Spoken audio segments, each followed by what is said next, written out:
Salut tout le monde et bienvenue à cette nouvelle édition de l'Action Musica, la place pour les passionnés de paroles, de musique et de sens. Mon nom est Guylain Prince, je suis un franciscain du Canada et puis depuis toujours j'aime la musique rock, en particulier le hard rock, le metal et le prog.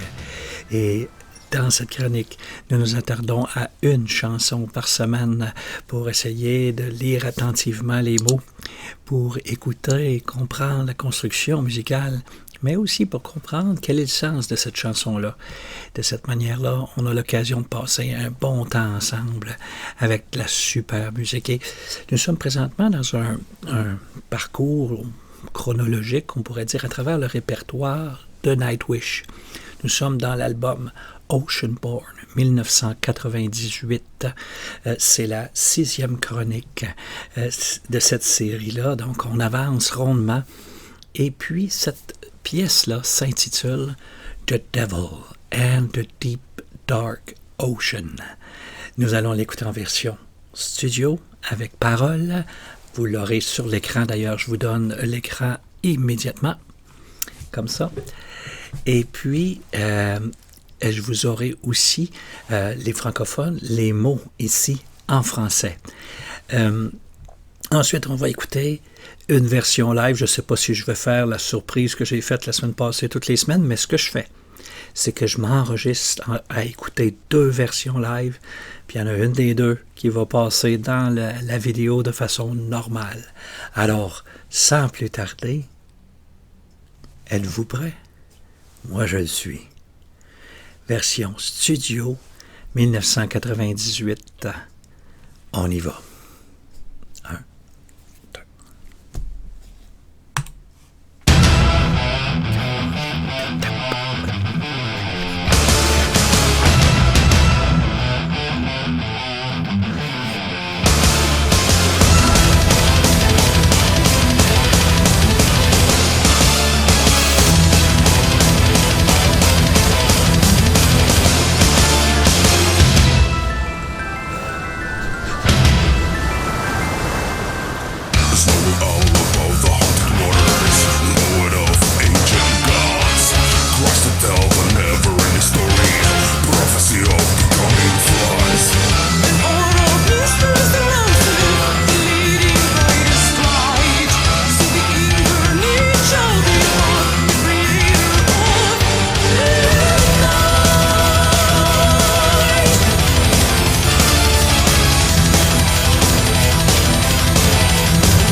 Et que c'est soutenu comme pression, ça. Oh, oh, oh, oh, oh, oh. La pression, le double bass, hein? Il y a une pression constante et j'ai hâte de la comprendre comme il faut, cette pression-là. Qu'est-ce que c'est qui se cache derrière ça? J'ai lu les mots un peu plus attentivement que la semaine dernière et les mots ne sont pas parfaitement clairs. Hey, je crois, dites-moi si je me trompe, j'ai jamais vu les mots, j'ai jamais entendu la version originale, mais est-ce que ça fait pas partie de Storytime, cette chanson-là? L'album Showtime, Storytime, est-ce que ça fait pas partie de cette chanson-là? C'est curieux, je vais vous dire bien honnêtement, je ne me rappelle pas de la chanson, sauf une petite section. Vous savez, là, il y a une double bass, puis à un moment donné, il y a une note que pousse la chanteuse à 4 reprises après une section en double bass. Et si je me rappelle, il y avait comme un effet lumineux là-dessus. C'est la première fois que je m'arrête sur les mots. C'est la première fois que je m'arrête sur cette chanson-là. C'est plutôt... Je pense... Moi, je n'ai pas regardé le show en vidéo. J'ai plutôt écouté l'album. Ça fait partie, je pense, de Storytime, mais je ne suis pas absolument sûr. Je ne suis pas absolument certain. OK. Alors, la seule version live que j'ai pu trouver qui avait une vidéo et audio, c'est celle de Buenos Aires, que vous m'avez suggéré d'ailleurs. Il y en avait quelques autres. J'aurais pu en choisir un autre, mais pourquoi aller contre la volonté des fans? Ça ne tient pas la rampe. On y va. Et ça date donc de 2019 et non 2018, comme j'ai dit dans une vidéo précédente. Alors, je vous donne l'écran tout de suite. On y va. C'est... pardon. C'est parti. Okay, so we'll give you this nice little piece. It's called Devil and the Deep Dark Ocean.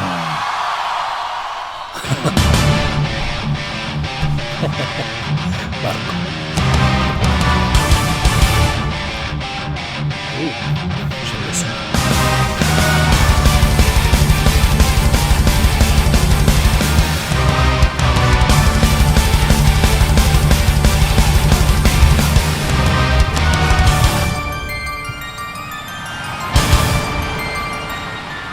A snowy owl above the haunted waters, poet tell the ancient gods, Christ to tell the never-ending story, prophecy of becoming floods. The new rock mysteries alone, the lady brightest ride, so the incarnation before the creator of the night.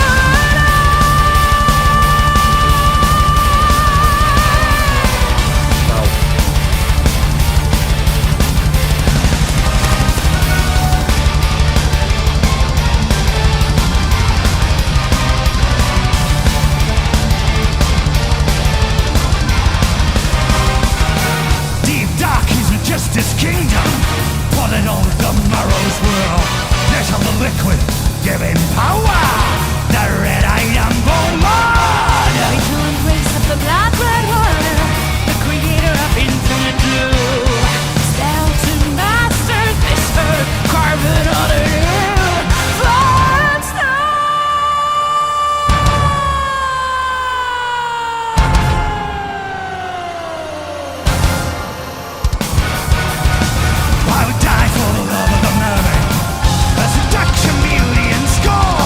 Welcome to the end of your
cradle to coffin, shall my wickedness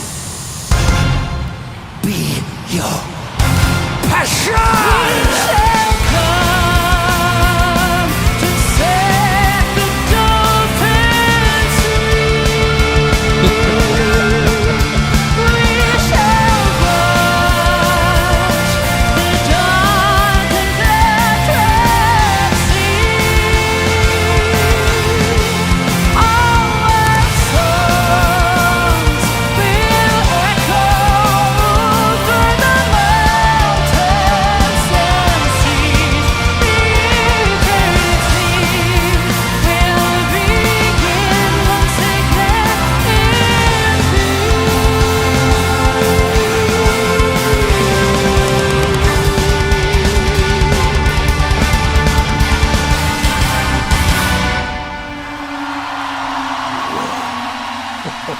Thank you so much!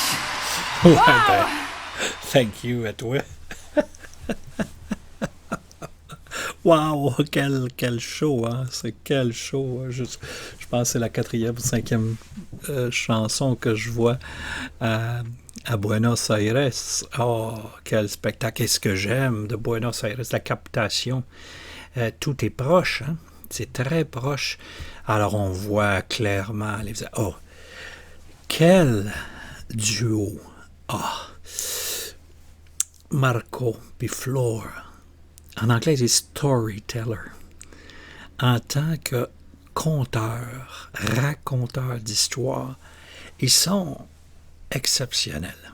Exceptionnels, inégalés. Marco, connaissez-vous des hommes dans le monde du métal, vous, qui sont capables de raconter une histoire comme ça ou d'incarner un personnage? Quand j'avais fait l'analyse de Endlessness dans l'album Human Nature, j'avais comparé Marco au seul qui me vient de ce calibre-là, c'est Peter Gabriel. Dans les années de Genesis, Selling England by the Pound, vous aviez aussi The Lamb Lies Down. Là, moi je trouve que Marco a la même force dramatique quand il raconte, quand il joue un personnage. Et sa ligne de basse, là, c'est pas simple. Là. Je sais pas si vous avez remarqué, mais dans ces chansons-là, Marco, il se promène pas en dansant sur scène. Là. Non. Je vous dis qu'il regarde droit devant lui parce que c'est beaucoup de concentration. Il joue une ligne de basse où il joue constamment comme ça. Hein? Puis là, il monte sur le neck qu'on appelle, sur le manche de la guitare basse. Puis il va jouer, puis je remarque sa souplesse, mais je remarque aussi il appuie très peu. Alors sa basse est très, très bien ajustée. Les cordes là, sont très proches des frettes, etc. Là-dessus, là, c'est ponctué. Je ne sais pas si c'est au 8e de temps ou c'est extrêmement... 4e de temps. En tout cas, c'est un double bass. Alors, il joue en montant et en descendant. Même chose pour Ampu. Et il y a un endroit, c'est fantastique. Ampu ne fait qu'appliquer des accords. Tout l'appui rythmique, c'est la basse à Marco. Et ça, c'est pas si fréquent que ça. Je vous disais que des fois, Marco, là, avec sa belle guitare, occupe l'espace presque d'une guitare rythmique dans un autre band. Des fois, dans les bands, le bassiste, c'est le musicien que il n'était pas très bon. Tu sais, on va donc jouer de la basse. Marco, c'est pas ça, là. C'est un bon bassiste, et puis il joue bien. Puis Alors, si tu combines, moi, je trouve que la combinaison excellent chanteur dans le monde métal avec excellent bassiste, c'est beaucoup plus rare qu'on pense, hein? Et puis, Flor, on sait déjà, mais j'aimerais souligner le travail de Kai là-dessus. Il est une machine extraordinaire dans cette pièce-là. Et puis, vous avez remarqué aussi, Thomas, comment il travaille fort. À un moment donné, il joue avec 2 doigts, là. C'est trop vite. C'est trop vite pour jouer avec la même main. Faut qu'il joue, faut qu'il ponctue ça. C'est éblouissant de l'entendre. C'est impressionnant de l'entendre, mais de l'entendre et de le voir jouer par un band qui est au sommet de son excellence. Ah non, c'est vraiment très beau. Je vais vérifier les mots. Je suis pas certain du sens du mot « devil ». Je suis pas certain, moi, que c'est un devil, un esprit maléfique, là. Alors moi, je suis toujours un petit peu je dirais, de doute, pas de doute, un petit peu critique quand on met du feu rouge, là, surtout qu'on met le devil. Alors qu'ici, si j'ai bien compris, la chanson, c'est plutôt... on en parle à l'analyse. Vendredi ou samedi, l'analyse de cette même chanson. N'oubliez pas, vous pouvez vous abonner pour être certain de rien manquer aussitôt. C'est aussitôt qu'une pièce est mise sur Internet, eh bien, vous en avez la notification si vous appuyez sur la petite cloche qui est à côté. En attendant, on vous revoit tout le monde ce vendredi ou samedi avec l'explication des mots. Salut, bye bye tout le monde.